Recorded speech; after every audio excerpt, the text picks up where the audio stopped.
Hi, everyone. Welcome back to the presentation portion of Virtual Bird Bash. Right now we have Kelly Martin with American Bird Conservancy and Splash, and she is going to be talking about marine debris today. As always, the comment section is open and I will be monitoring that in case anybody has any questions for Kelly. And with that, I will hand it over to Kelly Martin. Awesome. Thanks, Celeste. My name is Kelly Martin. Like she said, I work for American Bird Conservancy, and we are running this new program called Splash, or Stopping Plastics and Litter Along Shorelines, which GCBO is actually a part of, which I'll talk about in just a second.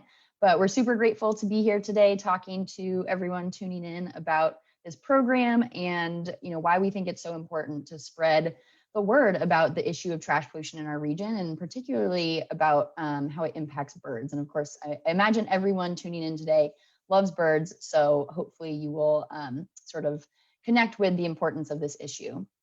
So anyone who lives pretty much anywhere on the planet, but especially here in Texas, unfortunately, has probably seen something like this at some point. At this point, trash and trash pollution is just pretty much ubiquitous. It's everywhere. We see it everywhere, but especially in coastal areas, we do tend to see it gather on our beaches like this.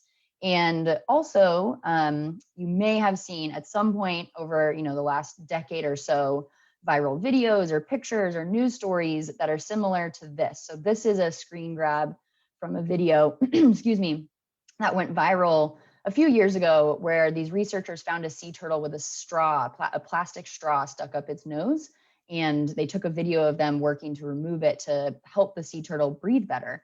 And there's images like this, circulating all the time of wildlife being impacted by this trash pollution that ends up in their environment. So hopefully, you're sort of familiar with this issue to some extent, but we're going to give you, an even more in-depth look at what's really going on and what are some of the solutions. Of course, we're going to end with solutions to leave you on a positive note.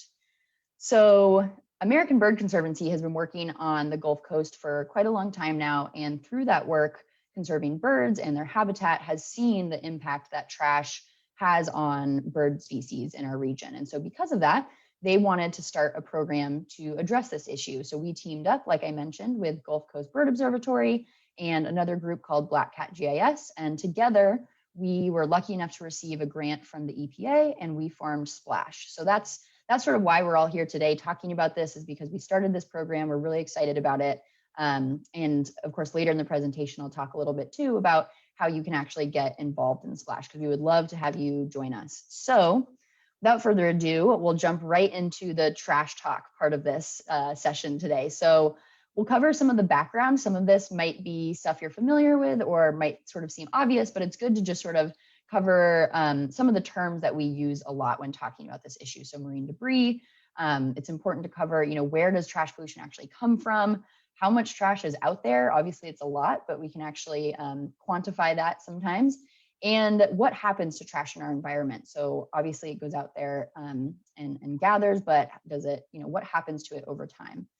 So to jump right into it, we'll first talk about marine debris. So this is a term you may hear me use quite a bit throughout the presentation. So we just wanted to make sure everyone knew what it was, and that just the term itself makes it seem pretty obvious, but we'll share the official National Oceanic and Atmospheric Administration definition, which is any persistent solid material that is manufactured or processed and intentionally or unintentionally disposed of or abandoned in the marine environment. So that's kind of a mouthful. There's a lot of big words in there. It's pretty long. So we're just going to break it down really quickly just to make sure we all sort of know what's going on with that. So persistent essentially just means that this is stuff that's going to last for a little while in the environment. So for example, a cheeseburger, if you throw that in the ocean, we don't want you to do that. We don't want to feed wildlife human food, but it's not considered marine debris because it's not going to last for a very long time. It's probably going to dissolve or get eaten, possibly in a matter of hours, if not a day or two. It also has to be solid. So again, oil in our environment, gas, oil spills, we obviously don't like that. We don't want that to happen in the ocean or anywhere in the environment. But that's not considered marine debris because it's a liquid and not a solid. So marine debris has to be solid waste. And then next we have manufactured or processed. So essentially that just means man-made. So if you have a tree that sort of uproots and makes its way into the ocean, that tree isn't marine debris. It's something that's natural. But if you find lumber, so wood that has been processed by humans, that does count as marine debris because it has been manufactured or processed. And then intentionally or unintentionally. So of course, if someone throws their trash on the ground and it winds up in the ocean, that is marine debris. But also stuff that we don't mean to get into the environment counts as well. So whether we intentionally litter or unintentionally, I think everyone's been there where you're sitting and having lunch outside and your napkin blows away. So if that made its way into the environment, unfortunately, that does also count as marine debris as well. And then last but not least, of course, the marine piece of this. So we're talking about trash that is in the ocean or the coast, the marine ecosystems on our planet. That is all marine debris. Everything else that's on land is trash pollution. So that's the definition of marine debris. We sort of talk about both trash pollution and marine debris, though, because they are related, which we'll cover in just a second. And one more quick note on that sort of manufactured or processed term in that definition. So as we just learned, that basically means it comes from humans, it's man-made. And there's sort of two different categories that constitute what ends up becoming trash pollution. So first, we have stuff that's just littered. So again, this is what I mentioned, when someone just drops their trash on the ground intentionally, and that's just regular old litter. And then we have something called inadequate disposal. And so this is sort of where the unintentional littering comes into play. And often what happens, we may not be aware of it, but what can happen is we actually try to throw away our trash the responsible or appropriate way by putting it in a trash can or recycling bin. But then somewhere along the process of it going from our trash can to the trash collecting truck to a landfill, that piece of trash makes its way into the environment. So whether the trash can gets knocked over and the trash falls out and blows away, or it blows out of the landfill, whatever it may be, this is when a piece of trash, we tried to handle it the appropriate way, but unfortunately, because of sort of holes in our waste management system, it managed to make its way out into the environment anyway. And so these two things together are considered mismanaged debris. So whether someone littered where they just completely didn't even try to dispose of it the correct way, or someone did try to dispose of it the correct way, but it did not end up making it into where we wanted it to go, which was the landfill or the recycling center or whatever that final destination may have been. These things are considered mismanaged debris. And so this is sort of all the human trash, the human waste that can end up in our environment. And so a not so fun fact is that 80% of marine debris comes from land. So I mentioned earlier, we talk about trash pollution and marine debris, but they are connected. And so you might think, oh, a lot of this marine debris is actually just coming from people on the beach. But in reality, that's not necessarily the case. What happens is we have just regular old trash pollution on land. I mean, here, I live in Houston. I see trash alongside the road all the time, as I'm sure many of you also do. But that's not marine debris yet, right? It's not in the marine environment. And so it's just regular old trash pollution. But because of how we are all connected, that trash can very easily become marine debris by ending up in a gutter or a stream or a bayou or river, some kind of watery pathway. It works its way into bays and estuaries and maybe eventually the ocean. And at that point, it becomes marine debris. And that's because we're all connected through watersheds. So if you've never heard of a watershed before, it's essentially just an area where all of the water in that area drains to one central location. So for us here in the Houston-Galveston region, we are part of the greater Galveston Bay watershed. So if you look at that map, that sort of all that colored in area is the greater Galveston Bay watershed. And so all of the people in that colored in region on the map are part of a watershed that all drains to the Galveston Bay. And sort of I think a cool fact, but also kind of daunting for the Galveston Bay is that half of the entire population of Texas lives in that watershed. So, I mean, obviously Texas is a huge state, but our population centers are really sort of concentrated in these big cities, and two of those big cities happen to be in this one watershed. And so that, that's what makes our region so amazing and diverse. but it also means that all of that water and all of the trash and anything else that might be in the water can end up in the Galveston Bay. So that's definitely a big challenge for our Galveston Bay. So like I mentioned, 80% of marine debris comes from land. So, trash from as far as north as Fort Worth and Dallas can be making it into Galveston Bay, or even just from, the greater Houston region can very easily make it into our coastal marine habitats. So that's definitely not great news for our wildlife and for our natural habitats out there. And then in addition to sort of trash coming locally from Texas land-based sources, can also come from all over the world. So this is a map of our world's oceans and currents that are called gyres that form in sort of every major ocean basin. And in the northern hemisphere, you can see those gyres turn to the right. The southern hemisphere, they turn to the left because of sort of the Earth's rotation and physics and all that. But basically what happens, if a piece of trash enters the ocean off the coast of California, for example, it can if it makes it out to sea and doesn't wash up on the shore somewhere else, it can get caught up in this gyre. And then those gyres essentially act as almost like whirlpools. So you may have heard of the Great Pacific Garbage Patch. These gyres are why those garbage patches exist, is because the currents sort of collect all of the trash in the middle. But if somewhere along that gyre, it gets washed out onto a coast, you could have a piece of trash from as far as California ending up on the coast in Japan or China. So trash really can travel from all over the world. So here in Texas, we can get trash from the other side of the Atlantic potentially. So of course, we're worried about trash that's coming from here locally, and we want everyone here locally to make an effort to reduce, the amount of trash that ends up in our environment, but it's definitely a global issue. And so everybody all around the world, wherever you are, you live in some kind of watershed.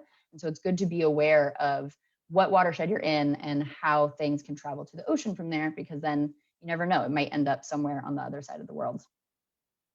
So given that we know, trash travels all over the world and ends up in our oceans very frequently, unfortunately, scientists have started to sort of quantify how much trash they actually think is out there. And based on the research they've done, they have found that there are about 330 billion pounds of trash on our coasts and in our ocean. So 330 billion pounds of marine debris are already out there. And then each year we add another about 17 billion pounds, which is quite a lot of trash. I think those numbers are pretty overwhelming, but I urge you not to be discouraged, because we will talk about solutions in just a little bit.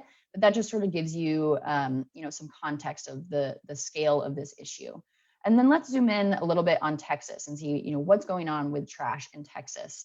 So, there's the famous saying, everything's bigger in Texas. And unfortunately, that is also true for trash. We are sort of the worst in the United States for trash.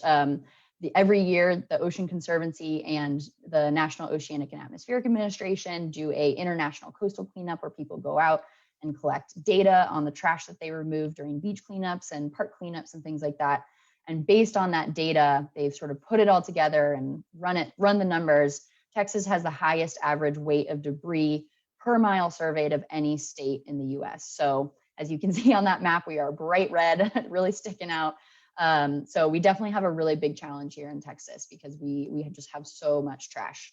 And then another study also found that marine debris accumulates on the Texas coast at a rate 10 times faster than it accumulates on the coasts of other Gulf states. And we're still working to figure out why exactly that is. But one potential cause is just because of the way the currents move through the Gulf of Mexico. So we talked a little earlier about gyres and how those move all around the world.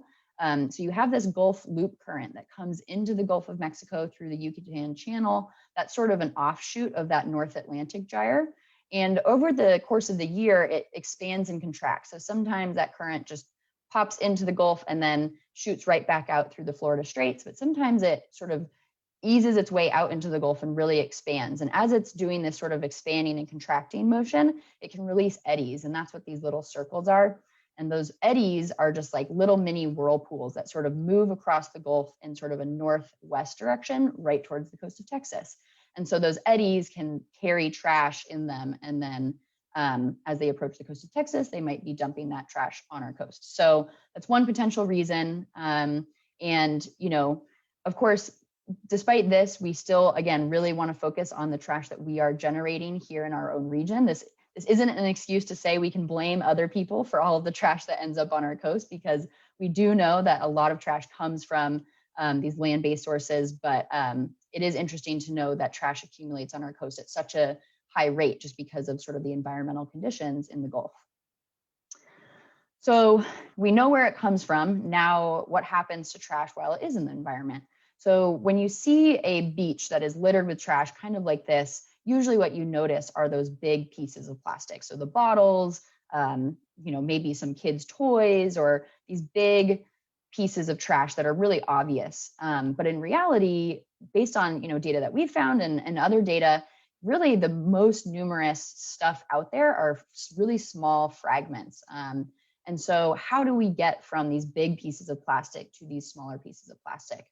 So when you introduce all materials, but especially plastic, into the environment, there's a number of things that can sort of work over time to break it down. And so that could be waves that are sort of smashing the debris up against the beach or against rocks and breaking it apart sort of through a mechanical degradation process. The sun also causes materials to photodegrade. Different types of plastics are sometimes treated with chemicals that are supposed to prevent that, but so they'll last even longer when exposed to the sun. But even still, eventually they will start to photodegrade in the environment. High temperatures, you know, I'm sure everyone's familiar. There's certain plastics you shouldn't put in your dishwasher because they will melt. They can't stand up to those high temperatures. So those can cause plastics to degrade as well.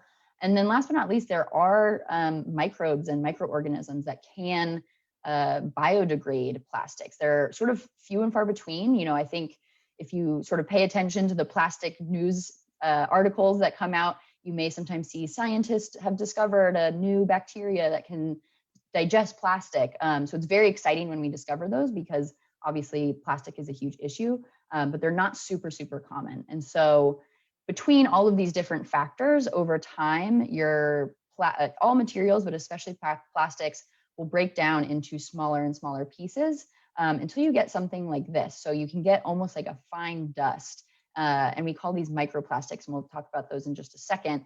And so these microplastics, these tiny pieces of plastic, they're tiny fragments, can exist out in the environment for a very, very long time. They're persistent, like we talked about with the definition of marine debris. And unless they encounter those very specific microorganisms that can digest them and fully biodegrade them, they will basically be in our environment forever. So, you know, like with compost, we put food waste or, you know, yard waste into the compost. It biodegrades and turns back into the elements that those, you know, different materials were made out of, and turns into soil, and then other organisms and plants sort of use that material. With plastics, because it's this man-made polymer, unless it really encounters these specific conditions and these specific microorganisms, it will never fully biodegrade the way that, say, our compost does in a composting system. So it really can persist in our environment for, you know, centuries, if not even longer. And it can be so small that we can't even see it with the human eye, but it's still out there. So to talk a little bit more about microplastics, because they are so common in our environment, whether or not we can see them, they are pretty much everywhere. They are a piece of plastic that is less than 5 millimeters in length. And so that's about the size of a sesame seed or maybe a small grain of rice. But obviously can also be much smaller than that. 5 millimeters is just the maximum. And there's different categories of microplastics. And so we'll run through those really quickly, just so you have an idea of what we're sort of dealing with when we talk about microplastics. The first is fragments. So what we just talked about, where a plastic water bottle enters the environment, breaks into tiny pieces over time, and then those pieces sort of persist in the environment. So that's sort of a big category for sure. We also have plastic microfibers. And so these are extremely common, because any synthetic material, so like fleece or polyester, nylon, those are materials, fabrics that are actually made using plastic, using tiny plastic fibers. And so when you wash those materials, whether it's your clothes or whatever else, they actually release these tiny plastic fibers into the water. And those typically aren't caught by, water processing plant filters, so they end up in the environment. So microplastic fibers are just about everywhere because of that. And so it's often recommended to try and really buy clothing made out of natural materials like cotton or wool or bamboo or things like that. The next category is foam. So of course, styrofoam is pretty ubiquitous. And when it breaks down from a big cooler or a cup or whatever it may be, it breaks down into those tiny, tiny little foam beads. And those can end up pretty much everywhere. And then we also have nurdles, and nurdles are super interesting. If you haven't heard of them before, it's obviously kind of a funny name, kind of fun to say, but these are used to manufacture other plastic products. So they're actually designed to be that small. They don't break down from something larger. And what they do is they melt those pellets down and mold them into other products. So it could be like your phone case, or just about anything plastic we use may have been manufactured from nurdles. And they're very small, they're very light, they're easy to accidentally spill while they're transporting from one place to another, or sometimes they're actually intentionally released by plastic production companies. So we do find these just about everywhere. I actually read recently that they're the second most common type of microplastic in our environment. And then last but not least, we have microbeads. And these are tiny plastic beads, even smaller than nurdles, that can be found in personal care products that are used for exfoliation or things like that. Luckily, here in the US, we did ban microbeads with legislation in 2015. So they're not allowed to be used in personal care products that wash off, so like toothpastes and face washes and things like that. But they're not necessarily banned all over the world, and there are some products that might be still allowed to have them in them. So just keep an eye out. As this says, look for that polyethylene on the label, because that might mean it contains microbeads. And so then all of these categories of microplastics can break down into two other categories. We have primary microplastics, which means they're designed to be small. So the nurdles, the microbeads, those were intended to be that small, and they're used, in manufacturing either plastic products or put into other products. Whereas secondary microplastics are small fragments that have broken down from larger items. So like the foam and the fragments, those started out much larger, and they've broken down into smaller pieces over time through those processes that we just covered, whether it's photodegradation or mechanical or whatever it may be. So these microplastics are really just about everywhere. It feels really good to go to a beach and clean up all the big plastic that you see, but these little tiny plastics are almost even more important to pick up in many ways, because this is often what wildlife may mistake for food, and so they can be pretty damaging. And so that sort of provides a good transition into our next sort of section to cover, is what are the impacts of all this trash pollution. So we kind of covered a lot of depressing information about how much trash is out there, what types of trash, what happens to it. But now what's the impact of all this trash? Obviously, it's unsightly. We don't like seeing it, but how is it impacting habitat, wildlife, people, all these different things? So marine debris can smother and damage habitat that is essential to wildlife. So this is a plastic bag smothering a sea fan on a coral reef, and this can happen, not infrequently with plastic bags or fishing gear. And if it damages that habitat, that can really be detrimental to wildlife. And then even like a boat, for example, an abandoned boat is considered marine debris. And if that runs up into a seagrass bed or a coral reef or, a mangrove forest, that can damage that habitat again. So that is obviously not good for wildlife, and not good for the habitat that supports that wildlife. But then sort of the more commonly talked about issues with trash pollution are the impacts directly on wildlife, which are mainly through entanglement and ingestion. So kind of like I was talking about just at the beginning about how common it is now to see images like this. Unfortunately, we sort of see news articles all the time about another animal of some kind that has been harmed or killed by marine debris. So we'll dive into these two categories a little bit more. So entanglement often happens with abandoned fishing gear. So whether that's ropes, fishing line, nets, buoys, whatever it may be. This is a photo from GCBO's own Sue Heath of an American oyster catcher with fishing line wrapped around its legs. So this is not uncommon. You may have heard about the North Atlantic right whales. They are getting frequently entangled in lobster lines that are used for the lobster traps. So yeah, unfortunately, wildlife often inadvertently run into this either active or abandoned fishing gear. And it can be really detrimental for this bird. You know, it might be difficult to fly or walk, which means it might not be able to hunt. It might not be able to avoid predators. For marine mammals, if they're unable to get to the surface to breathe, obviously that can be deadly. So this is a really big challenge for marine life for sure. But then even beyond fishing gear, just any other debris in the environment can pose a threat, an entanglement threat to wildlife. So whether it's, you know, these infamous 6-pack rings or a cup or a bag, whatever it may be, some kind of some form of life might find its way into that piece of debris. And, you know, this has hampered the growth of the turtle. Even if they cut that off, it may it'll probably be deformed for its whole life.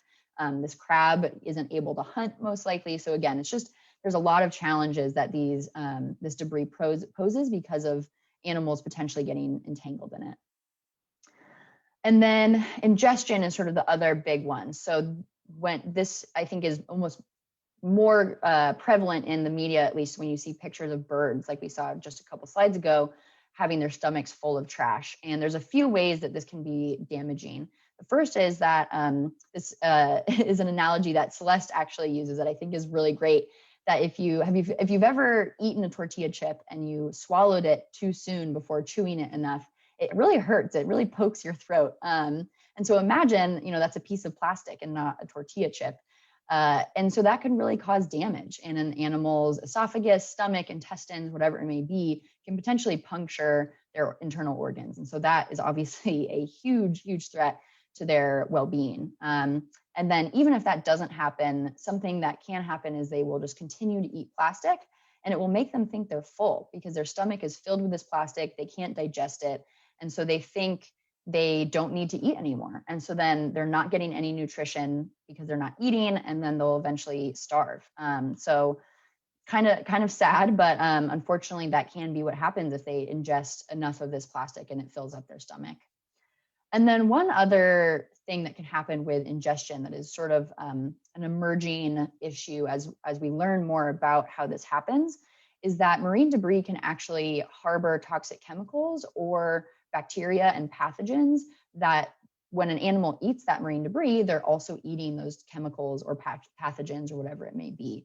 And so one study actually found that nurdles, specifically those tiny plastic pellets we talked about earlier, they can contain a concentration of toxins 10 million times higher than that of natural seawater, which is pretty crazy. And so the way that this happens is that, so say we have a farmer on land who is using pesticides or some other chemicals, or even just someone, you know, using pesticides in their own backyard, whatever it may be.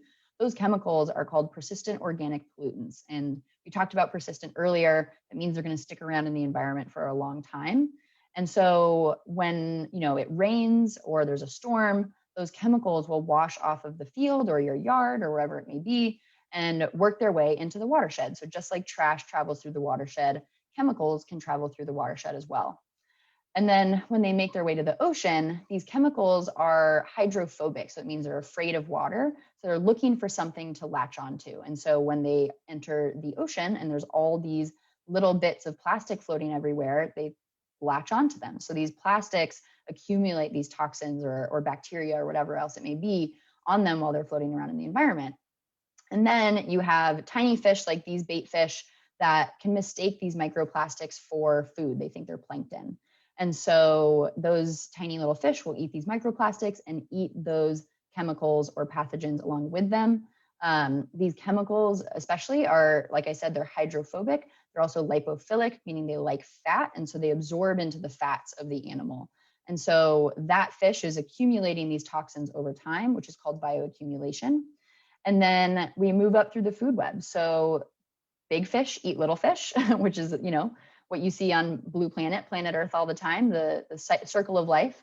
And those big fish eat tons and tons and tons of those little fish. And then eventually we might be eating those big fish. So if you're like me and you like eating seafood, we actually might be consuming these microplastics and potentially these toxins as well, because we're consuming these different types of seafood. And so, like I mentioned, as it accumulates in each individual organism, those toxins, that's called bioaccumulation. And this whole process of it moving through the food web is called biomagnification. And so it really, is not just a threat to wildlife. Obviously, these fish could be impacted by these toxins in their system, but we are also concerned about human health. So I assume everyone here is concerned about wildlife, but if you're not, there's also a reason to be concerned for your own personal health as well. So just keep that in mind. And then again, in terms of human impacts from plastics, it doesn't just have to come sort of indirectly through consuming wildlife. Researchers have actually found that microplastics are in 90% of our table salt. So tonight at dinner, when you go to salt your dinner, you might have to think twice about what you're actually consuming, because you may be consuming some microplastics just directly from the salt that you use. And researchers have also found that microplastics travel through the air and circle the globe on air currents, just like they circle the globe on ocean currents. They are flying through the air. And because of that, they have found microplastics in just about every place on Earth, from the Himalayas to remote areas of the national parks in the United States, places where you're not finding large pieces of plastic, you're just finding microplastics because it's essentially just raining down from the sky. So microplastics are everywhere, and we still have a lot to learn about what implications that has for human health if we're eating it on a regular basis or breathing it in because it's in the air. So again, even if you don't care about the environment or about wildlife at all, there are definitely potential impacts on humans and our health from all of these plastics in our environment. All right, so I probably just scared you. I just used all the scariest, most concerning information I possibly could, but hopefully that motivates you to help us tackle some of these solutions, because there definitely are lots of different ways to approach this we really need to use all of those different methods. And so hopefully you feel inspired to sort of take on this challenge with us. So we'll talk about a few different types of solutions and sort of the difference between individual actions versus bigger systemic changes that we also need to really change the way we treat this planet. And then, of course, how you can get involved with Splash, because we would love to have you join us on our mission to clean up our region. So when we think about solutions, you can kind of break it down into 4 categories. These aren't like an official classification system or anything, but this is just, I think, a good way to think about it. And we'll sort of talk about each one of these individually, but we have prevention, recycling, removal, and then policy and management. So we'll jump into prevention first. So prevention essentially just means preventing waste, especially plastic, because as we've talked about, plastic is so persistent, it's everywhere, from being used, disposed of, and getting into our environment in the first place by making swaps to reusable or plastic-free items. So whether that's a reusable bag or a reusable water bottle, there are lots of material items you can use to replace something that would be a disposable plastic item, or you can use something like paper instead, which actually will biodegrade while plastic doesn't, or most often does not biodegrade. So just trying to prevent as much plastic as possible and other waste as well from getting into the environment in the first place. And so what we need for that is really just people on a daily basis making decisions to use a reusable water bottle or a reusable grocery bag, or really thinking about the waste that they produce on a daily basis and how they can take steps to reduce that. But that also means we need new materials and innovation, because a reusable water bottle is an easy solution to replacing a plastic water bottle. But there are some things that we use and depend on a daily basis that just come in plastic, and that's not necessarily something I as an individual can change. And so we do need companies to come up with new methods for producing different products and new materials and things like that. So one thing to watch out for as we hopefully all work towards this goal of preventing waste is greenwashing or misleading labels. So this picture of a paper bottle sort of circulated recently because they found it's advertised as an eco-friendly paper bottle, but they cut it open and it's actually just a plastic bottle covered in cardboard to make it look like a eco-friendly alternative. So that's called greenwashing, where something is advertised as being, eco-friendly or great for the environment, but in reality, there's really nothing different about it compared to, the regular old whatever item that they're trying to replace. And then the other one is sort of like the misleading labels category. So for example, I always think of these cups that say certified compostable in big letters, and then it's like green font to make it look eco-friendly. But actually, I don't know if you can see it on the slide, but in very tiny font below certified compostable, it says in a commercial composting facility. And so what that means is that cup can actually only be composted if it's taken to an industrial composting facility, which is like a huge scale facility where the compost gets heated to a temperature so high that this cup can actually break down. But if you just buried that cup in your backyard, or if you have a compost pile at home, you put that cup in there, it's not actually going to break down. So it's not compostable in the sense that we all sort of think of on a, more colloquially, of composting in your backyard or just throwing something in the garden and it'll break down over time. It's only compostable in a commercial facility. So it's unless you live in a place where you have access to that, this cup is essentially the same as any other plastic cup. So there's definitely really great alternatives out there to plastics and other disposable items. We just have to be careful about the marketing industry trying to confuse us about what's actually eco-friendly and what maybe isn't. So it's good to do your research. And next, we of course have recycling, and I also included downcycling and upcycling because these are sort of all words that get thrown around. And I think we often use recycling to talk about lots of different things that might actually be downcycling or upcycling. So I wanted to quickly sort of define what all these terms actually mean, so we're talking about the correct thing. So upcycling is where you take a material and when you turn it into an item that actually has higher value than the thing that you started with. So you take something and turn it into an item that will, be used maybe for forever, for a really long time, something that is of more value. Recycling is where you're actually just turning something back into the same value. So for example, a aluminum can or a tin can getting recycled into another aluminum or tin can, that is actually what recycling is. And then downcycling is where you take a material and turn it into something of lesser value. So I think I often see things about, we're recycling water bottles and turning them into a tennis shoe or, some other, a skateboard or something like that. That actually isn't recycling. That, depending on what you're turning it into, it could be downcycling or upcycling. But that isn't what recycling actually is, which I think is pretty interesting. So I think we kind of use recycling as a blanket term. And so downcycling, obviously we want to avoid, and that's actually what happens with a lot of plastics, because you can only recycle plastics so many times, or downcycle plastics so many times, because they degrade over time. And so most plastics, they get downcycled into, a plastic water bottle will get turned into a plastic bag, and then a plastic bag can maybe be downcycled one more time, if at all. And so we want to avoid downcycling if at all possible. And so just to sort of, I think whenever I talk to people about trash, they're like, what can I recycle and what can I not recycle? I think this is something that everyone struggles with, and that's totally fair. It's really hard, and it completely depends on your own municipality, and you often have to put in work to go on the website and figure out what is recyclable, what isn't. But just speaking generally about the entire United States, this is sort of what happens with all of our different materials. But again, I really recommend that if you are questioning what you can and can't recycle, that you look at your specific municipality's website so that you know your own rules and regulations. But US-wide, glass and metal are really great to recycle.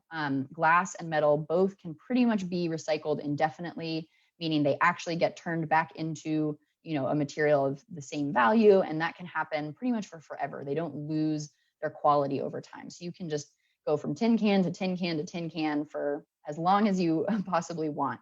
And we actually have a pretty good rate of recycling these materials in the United States. So when you're putting a tin can in or a glass bottle in the recycling, for the most part, that will probably get recycled.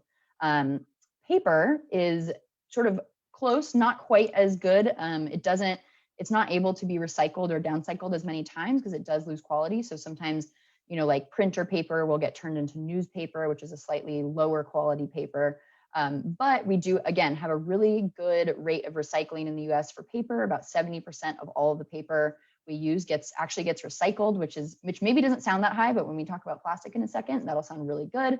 And so it's really great to recycle paper. And in terms of carbon emissions for glass and metal and paper, if you're recycling rather than creating new material, you almost 100% for sure are reducing your carbon emissions. For metal especially, the energy intensive process of creating new material is extremely high. And so if you're recycling that material instead, it's much, much better for the planet. So again, check your municipality's rules, but glass, metal, and paper are pretty much a surefire bet for recycling. All right, so now we kind of get to the problem child of recycling, which is plastic. And this is, I think, the one where people really struggle of, is this plastic recyclable? Is it not? I don't know what to do. And so plastic is a challenge for a number of reasons. First, there are so many different types of plastic. Some of them are recyclable, some of them are not. And so some types of plastic that we manufacture and we use will never be able to be recycled. And so it's kind of just about learning which plastics are which, and again, checking with your local municipality to see which plastics they accept, because they might not even necessarily accept all of the materials that are recyclable. They might only have a market for certain types of materials. And so that sort of gets us into the challenge with our recycling system in the United States. So for a long time, we actually sent all of our recyclable material to other countries in the world, and they recycled it for us. And so we didn't have to clean out our recyclables because these other countries were willing to just take it, clean it for us, recycle it, and turn it into something else, which was great. But then after a while, they were like, we don't want your trash anymore. Our economy is developed, we're doing well. We don't, keep your trash. We don't want to be your garbage man anymore. And so suddenly, you may have seen this happened a few years ago. It made a lot of news. We were like, we don't know what we're going to do with all of this recyclable material, because for so long, we've just depended on other countries to deal with it for us. And suddenly we're stuck with all of it and we don't have the infrastructure to deal with it. And so that is particularly true with plastics. We, as consumers, we typically don't clean our recyclable material very well. And so it's contaminated. It might be contaminated with stuff that we threw in the recycling bin thinking it was recyclable, but it actually wasn't. And so unfortunately, a very, very small percentage of the plastic that we consume in the United States actually ever gets recycled. It's like less than 10%. So plastic is a huge challenge. And I think that's why we often say, we're not going to recycle our way out of the plastic pollution problem. We need some of these other solutions to come into play. But that's not to say we can't improve our recycling systems. The United States is full of innovation. If any country can do it, I think we should be able to come up with a better way to process our recycled material and make sure that we really are recycling as much stuff as possible. And actually some of the plastic production companies have said by like 2035 or 2040, they're going to be recycling 100% of the plastic that they produce. We'll see if they stick to that. I don't know if I'd trust them on that, but we'll see what happens. If that really did come to be, that would be amazing. And we also need a higher demand for recycled material. So that's sort of on the consumer end, potentially. Sometimes you see products, like a bottle will say, this was made with 75% recycled plastic. So unless, people are demanding that or companies are demanding that recycled material, it's so much cheaper to produce new plastic material that there just really isn't a great financial incentive to recycle plastics, especially. So if we can increase the demand for recycled plastic being used in our materials, then potentially that increases the demand for actually recycling the plastic that we use rather than just sending it to the landfill. And so one thing to watch out for with recycling is wish cycling. So I kind of mentioned this earlier, where you're standing in front of your recycling bin and you have this plastic item in your hand and you're like, oh, I don't know if it's recyclable, but I just really want it to be because I'm going to feel really guilty if I put it in the trash. And so you put it in the recycling. And so that's called wish cycling, where you're just like really, really like urging this piece of plastic to be recyclable. But if it's not, you've just contaminated your recycling bin.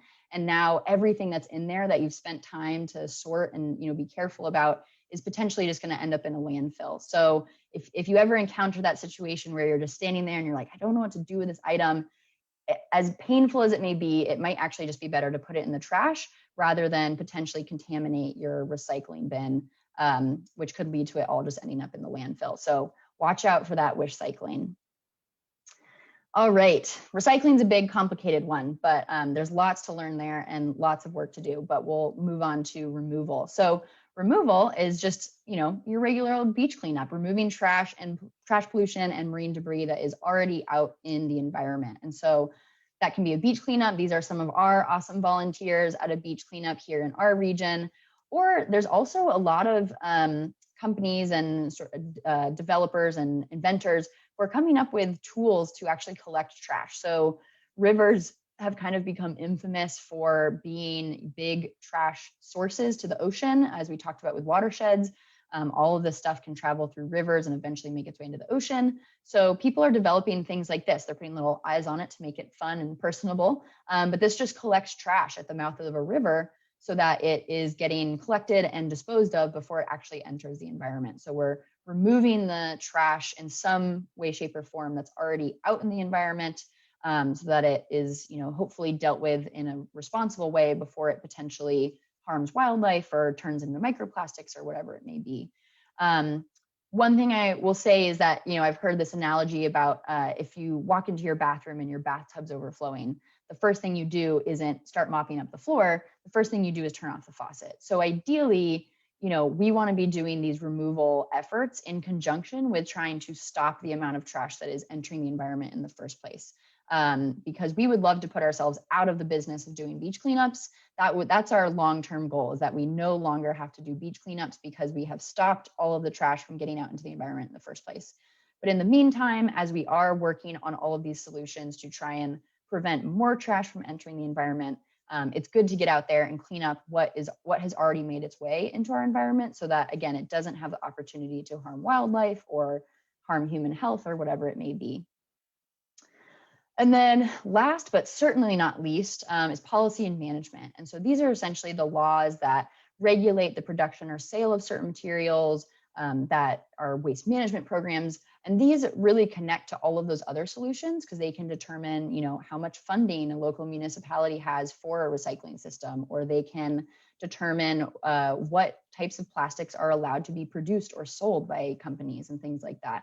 And so I mentioned it earlier, but one example, one success story with this in the United States, at least, is the Microbead-Free Waters Act of 2015, which banned microbeads. That's a great, a very positive story coming from our US Congress, which doesn't happen all that often. But they came together and passed this legislation because it was just a clear environmental issue, and we don't need plastics in our face washes. And so we can hopefully, get more stuff like this done on the sort of legislation level to impact the amount of trash that is even produced in the first place or ends up in our environment. And so I'm going to quickly run through a few local, statewide, and federal initiatives that are happening right now that you can get involved with if you're interested in sort of seeing these types of regulation get passed. So first, I will mention that the Turtle Island Restoration Network, they have a program called the Balloon Busting Crew. And if you Google search them, Google search Turtle Island Restoration Network Balloon Busting Crew, you'll find their website or their Facebook page. And what you can do is actually report on their website anytime you find a balloon in the environment. And one, that's good because they actually, I think they have a crew that goes out and helps collect those if you're not able to collect it for some reason. But they're also going to use that data to help them in their effort to pass a balloon release ban here in our region. And so that would essentially just prevent people from doing that thing where you like release a bunch of balloons in a celebration of some kind, because then obviously those balloons end up in the environment where they might entangle a bird or get eaten by a sea turtle. So they're trying to get legislation for that passed, and this data really helps them paint a picture of why it's important to pass that legislation. So if you want to be a part of that effort, go check out their website and send them some data, or see if there's ways you can sort of, contact your representatives or whatever it may be. Next, I will mention the Texans for Clean Water group. They are trying to pass something in our state legislature here in Texas that would create a rebate program essentially for especially plastic materials. So you, if you purchase like water bottles, you could take them to a rebate center and actually get money back for dropping them off. And it would also fund a better recycling program. Essentially, kind of like I was talking about earlier, it would incentivize actually recycling those materials rather than just letting them go to the landfill. So you can go to texansforcleanwater.org and learn a lot more. It's much more detailed than the description I just gave you, but to save time, that's sort of the brief overview. But it's a really cool initiative that they introduced into the legislature this year.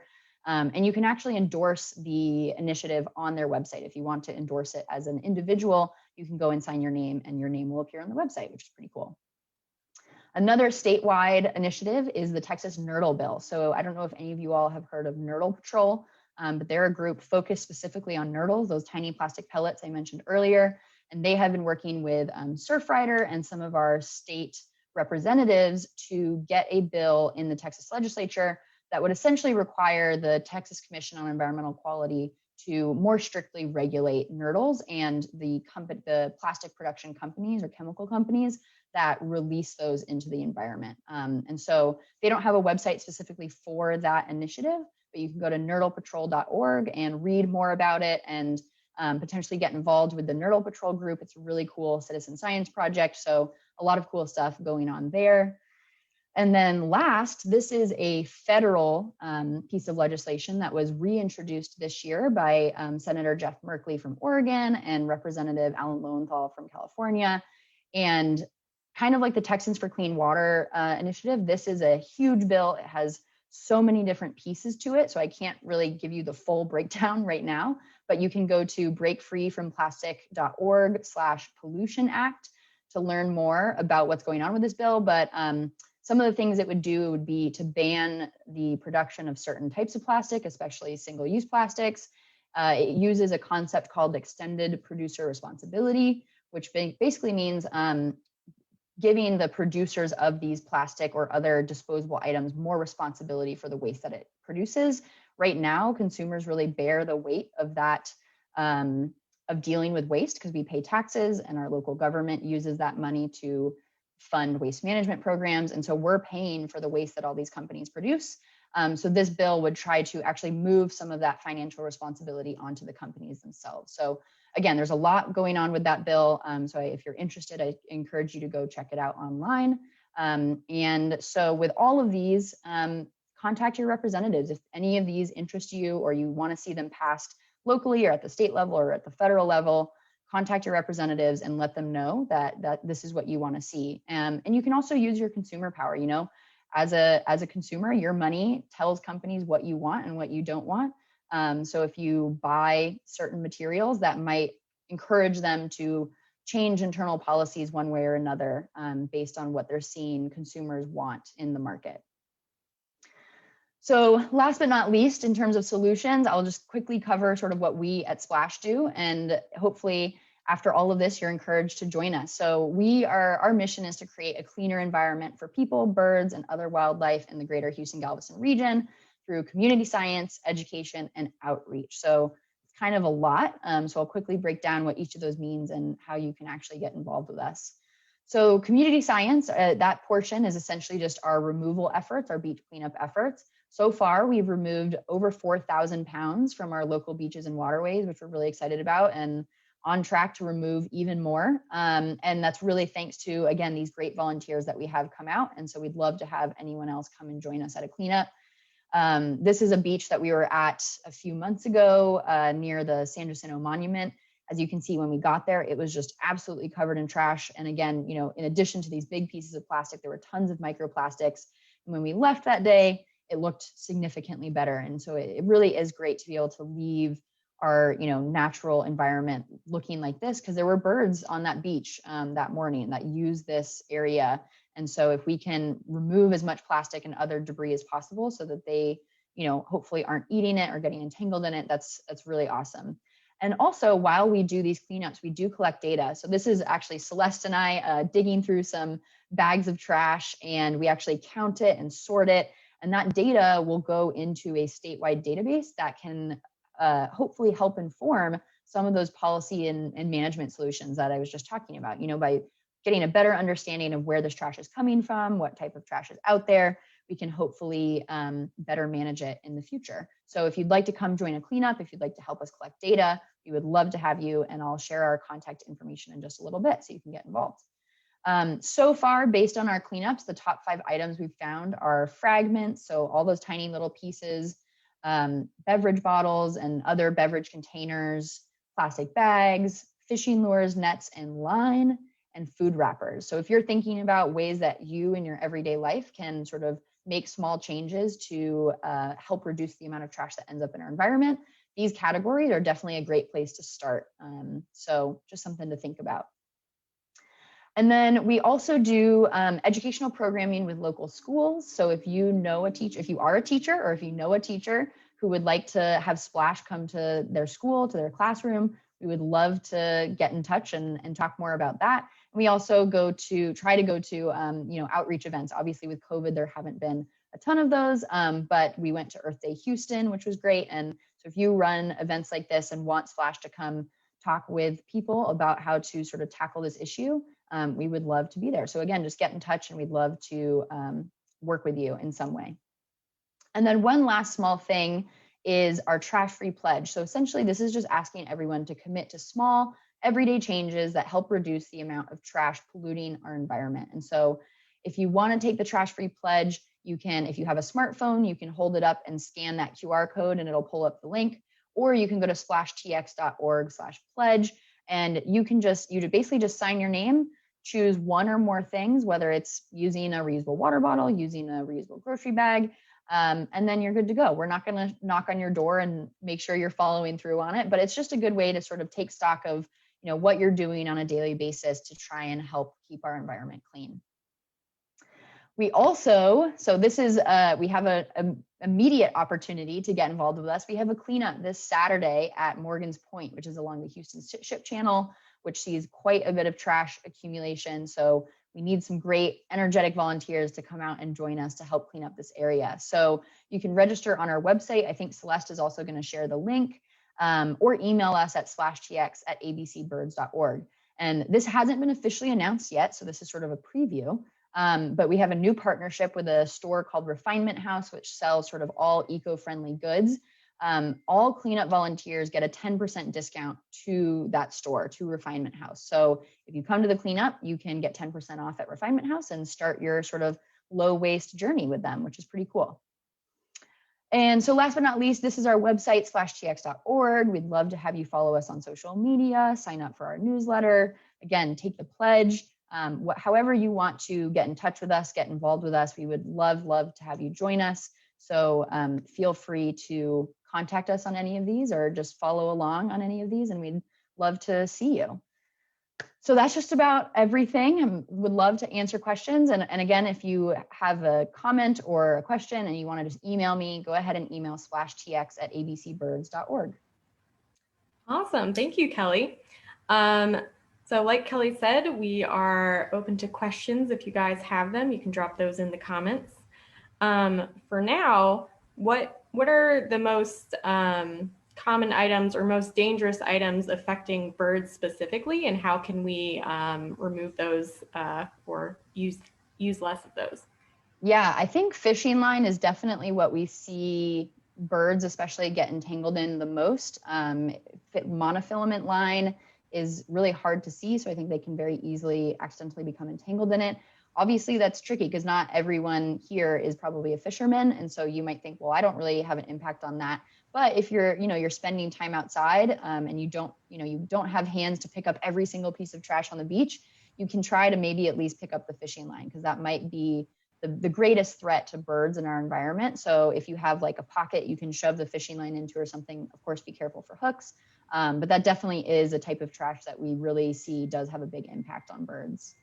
Yeah. Letty wants to know, how do you get the microplastics cleaned up? Yeah, so that's definitely tricky. We can try and just sort of scoop it into our trash bags or our buckets or whatever. You can also use sort of mesh sieves to sift the sand and like natural debris out.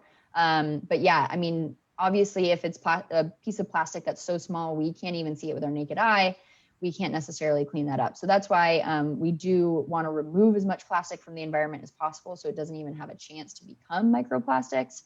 But if it is big enough that we can collect it, we definitely want to remove those as well. But yeah, it is very tricky, and it's definitely a big challenge. Since people have been fishing for tens of thousands of years, why is this suddenly a problem? Why are birds getting more entangled more often now? Yeah, so I mean, we humans love to innovate, right? And so we have over time increased the durability of our nets and our line and have started using plastic. You know, thousands and thousands of years ago, plastic didn't exist. And so they were using natural materials that if they were abandoned in the marine environment would break down over time naturally and probably not harm any animals. But now we use plastic for so much.